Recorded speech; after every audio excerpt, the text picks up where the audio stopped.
Directo desde Innovaciones Acústicas, el templo del sonido. Historias, ideas, buena compañía, con su amigo Diego Kendo Sánchez. Si me preguntan cuál es el instrumento del diablo, creo que no sería una flauta dulce, no creo que sea una marimba, no me suena que sea una armónica. Para mí es el violín. La tradición dice que el instrumento del diablo es una trompeta, pero yo insisto, no porque yo sea violinista o algún día lo fui, sino porque creo que es tan endemoniadamente difícil tocar violín que el único homenaje que se puede hacer a este instrumento es decir o definirlo como el instrumento del diablo. Una noche, un joven de 21 o 22 años que estaba enclaustrado por obligación, alguna trampa habrá hecho, porque además era violinista, dejó la puerta entreabierta mientras dormía. Por ese espacio entre el marco y la puerta entró una sombra que le despertó en sus sueños, y era nada más y nada menos que el diablo. Pueden llamarle Lucifer, Mefistófeles, digamos Lucifer o el diablo. Acordemos esos nombres. Y aunque venía de caer en desgracia por su soberbia, es decir, el diablo no es humilde. Y el pecado favorito del diablo se dice que es la soberbia, la vanidad. Le dice a este muchacho que dormía plácidamente que quería ser su sirviente y que a cambio le tocaría la más bella melodía en el violín. Tartini, el joven, recostado en su cama, ve que el diablo se siente en el filo y le pide su violín. Giuseppe, el joven Giuseppe, le entrega su violín. Hay que recordar que era un violín barroco. El violín barroco guarda muchas diferencias con el violín actual, el moderno. Era un instrumento, su caja era exactamente la misma al violín que conocemos ahora, pero su tastiera era más corta, por un lado, lo que acortaba su voz. Un violín moderno tiene notas más agudas y es más endiablado aún. Por aquel entonces los engranajes, los tornillos, no eran del todo conocidos. El tornillo, de hecho, aún estaba por ser descubierto o inventado, eso es más preciso, por lo que el arco, que esto es interesante, el arco del violín era un arco. ¿Por qué el arco de un violín es un arco? Porque aunque en las noches de la historia, en las brumas de los orígenes de la música y de este instrumento, se pierde sus orígenes, su razón de ser, se cree que viene del arco y la flecha. El arco es un arco y la flecha en algún momento se convirtió en lo que ahora es un arco de violín. Algún cazador tensó la cuerda y oyó que descubrió que quedaba vibrando y que podía ser agradable amplificar, ya que estamos en innovaciones acústicas, amplificar el buen sonido con una buena caja, porque el sonido ocupa espacio. Necesitamos espacio para que el sonido expulse el aire en los parlantes. Se necesita una caja. Entonces seguramente, esto puede ser muy impreciso, pero seguramente puso un mate, y eso me recuerda al berimbau, el instrumento famoso por por sus orígenes aparentemente en el Brasil, pero va mucho más allá de una zona geográfica, logra este mate amplificar la vibración de la cuerda. Y alguien dice, tal vez aumentamos otra cuerda hasta que finalmente quedaron en 4 cuerdas los instrumentos de la familia de las violas: violín, viola, cello y contrabajo. Entonces, el violín barroco era un instrumento muy arcaico, de hecho sigue siendo muy arcaico.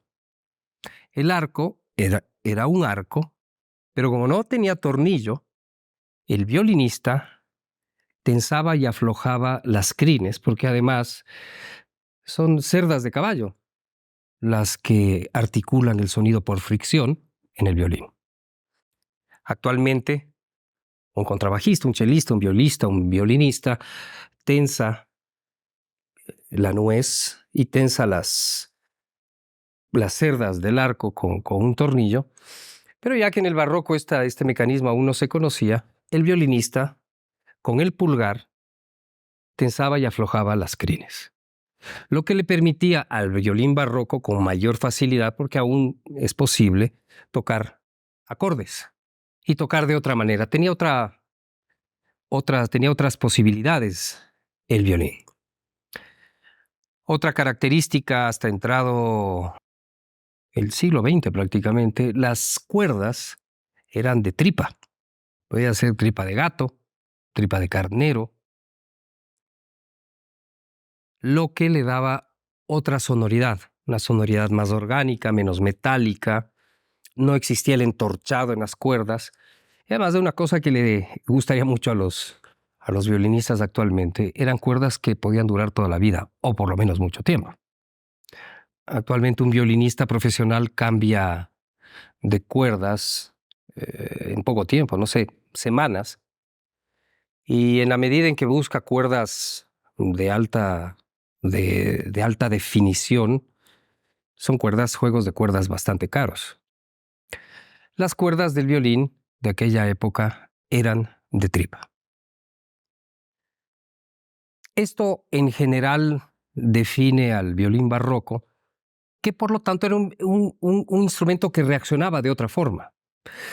Por ahí escuché que mis amigos de por aquí tienen afición a las carreras, a los autos. Tiene otro torque el violín barroco. El violín contemporáneo reacciona mucho más rápido, más precisión, más brillo. Bueno, esto es muy personal. Seguramente alguien que esté escuchando este podcast dirá, bueno, bla, bla, bla. Pueden encontrarse muchas diferencias. En ese contexto, Tartini le entrega al diablo, que le dice: yo seré tu sirviente. Tartini dice en su sueño: pero si el diablo nunca tocó el violín. Veamos, me parece bien, me parece buena la apuesta. Te doy mi violín y serás mi sirviente. Y el diablo, porque el diablo es del diablo, y además sabe más por viejo que por diablo, interpretó unos pasajes musicales reveladores, únicos, que marcó con fuego la creatividad de compositor de Tartini, que le propuso el desafío de llegar a tocar algo tan complejo, melódico, expresivo, siendo como era él uno de los grandes violinistas, o es de los grandes violinistas de la historia. Quien posteriormente le superaría sería Paganini, imagínense, 200 años después, poco menos, un poco más. Queda deslumbrado por la inteligencia, por la bravura, por el brío de el diablo tocando el violín y además improvisando, es decir, componiendo sobre la marcha. Yo tengo una hipótesis, y es que Bach es el primer jazzman de la historia por su gran capacidad de improvisación, por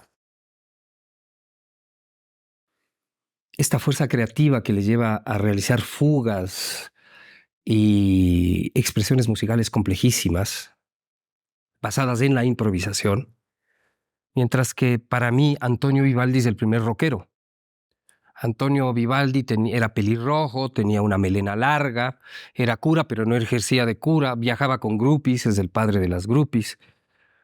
Para quien no sepa lo que son las groupies, son las chicas que se alborotan con la música. Supongo que ahora son chicas, chicos y chiques, los groupies.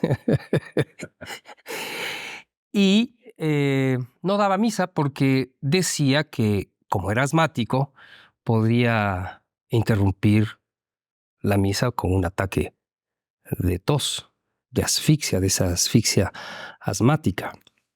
De hecho, alguna vez le sucedió eso y el Vaticano estuvo a punto de excomulgarlo y mandarlo a la hoguera, al pobre Vivaldi a la hoguera. Él era un virtuoso, era un gran seductor. Ya contaremos en otro capítulo el origen de la palabra conservatorio, que son los famosos hospedales italianos en los que se refugiaban las huérfanas, las hijas de padre desconocido, de la nobleza, que llegaban a los hospedales para conservar su virginidad, conservar conservatorio. Y donde entra el tema de la música, y es que las orquestas barrocas eran integradas por huérfanas que se formaban en los hospedales, en los conservatorios, de los cuales en el hospedale de la Pietà Vivaldi era el maestro, era el dios, era, no sé, ¿qué será? El Jimmy Page, el Hendrix, o algo más actual, Steve Vai, del violín. Y como era asmático, pobrecito, viajaba en su carromato acompañado de 3 huerfanitas que le atendían su tan frecuente tos. Así que para mí, Vivaldi es el primer rockero. Tartini es contemporáneo, era otro virtuoso, lo que no le quita ningún mérito que haya sido un violín más limitado, al contrario. Sin embargo, está la impresión de Tartini, que se ve obligado a despertarse, se despierta él, se ve obligado a despertar, eso es correcto, para desesperadamente copiar lo que le había dictado el diablo. Y si bien dejó una de las grandes partituras para el violín, la sonata El Trino del Diablo, no logró acercarse a lo que había escuchado tocar al diablo. Fue su más grande frustración, su obsesión.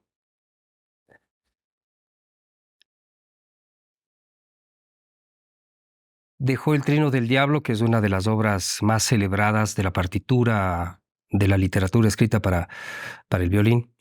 Es una sonata. La sonata es una composición generalmente desarrollada en 4 movimientos para un solo instrumento. Generalmente, en el caso del Trino del Diablo, tiene un bajo continuo. Y sigue siendo célebre por lo maravillosa, la maravillosa música que lleva dentro, por su complejidad. Pero creo yo que en la tragedia del diablo, de Lucifer, de Luzbel, por su soberbia, al final, el movimiento final, narra lo desgarrador que fue para Luzbel convertirse en Lucifer, dejar de ser el ángel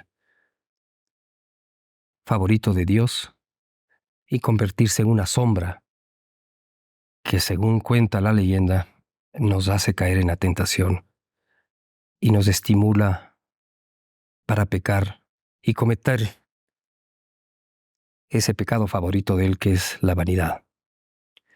Lo que creo yo es que Tartini era un gran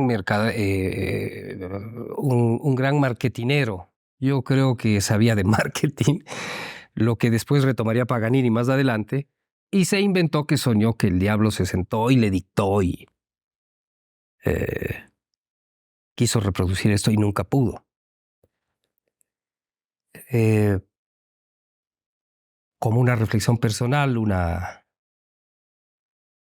reflexión mía, creo que Tartini también pecó de vanidoso, porque lo que escribió dijo, esto me lo dictó el diablo. Dirección creativa Diego Oquendo Sánchez.